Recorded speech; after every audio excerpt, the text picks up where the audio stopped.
पुरैनी पात पर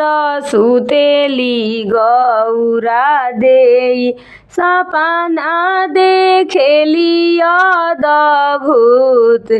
सपना देखेली अद्भुत पाव परोसिनी तू मोरा गोतिनी सपना के करना विचार सपना के करना विचार मोरंग देशे बजन एक बाजे के कर हो खेला बिया के कर हो खेला बिया मोरंग देशे बजन एक बाजे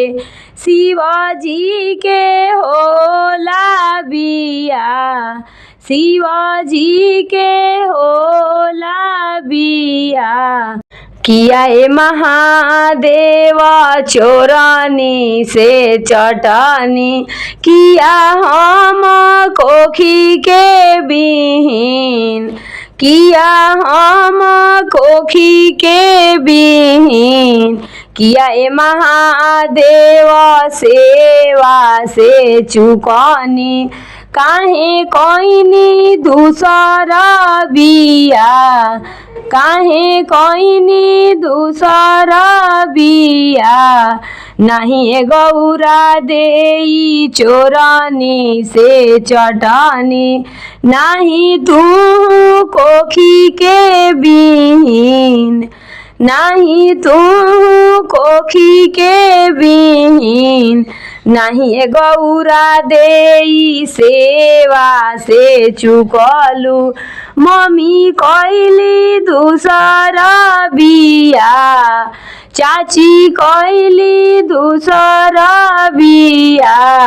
तुहू गौरा देई यानी से ज्ञानी तू ही हऊ पंडितवा के धी तू ही हऊ पंडितवा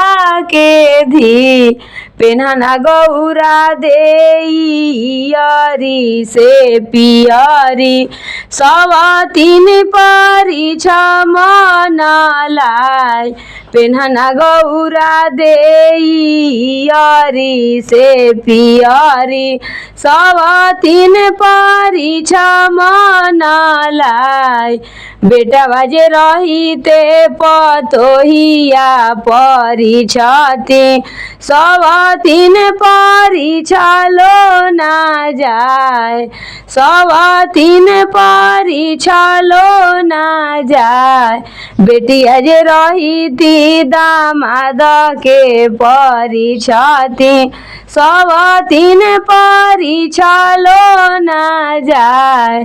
सब तीन परिछलो ना जाय मुहावा उघारी जब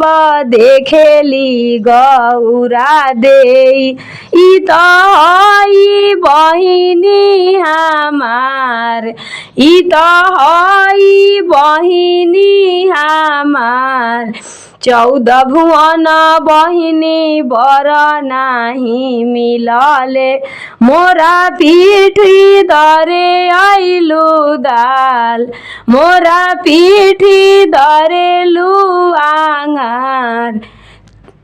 सारे पैसी बहिनी गोबर करीह रसोइया मनलाई करीह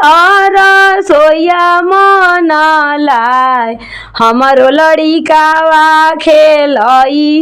ए बहिनी शिवजी के सेजे जानी जाय शिवजी के सेजे जानी जाय मंगिया के जुड़ा तू रही ए बहिनी कोखिया के होई बिहीन मंगिया के जुड़ा तू रही हो बहिनी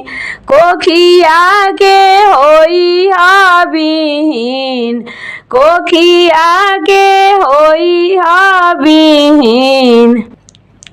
ऐसन आशीष तुहु दिहलु हो बहिनी कोखिया के कइलु बिहीन ऐसन आशीष तुहु दिहलु गौरा देई कोखिया के कइलु बिहीन।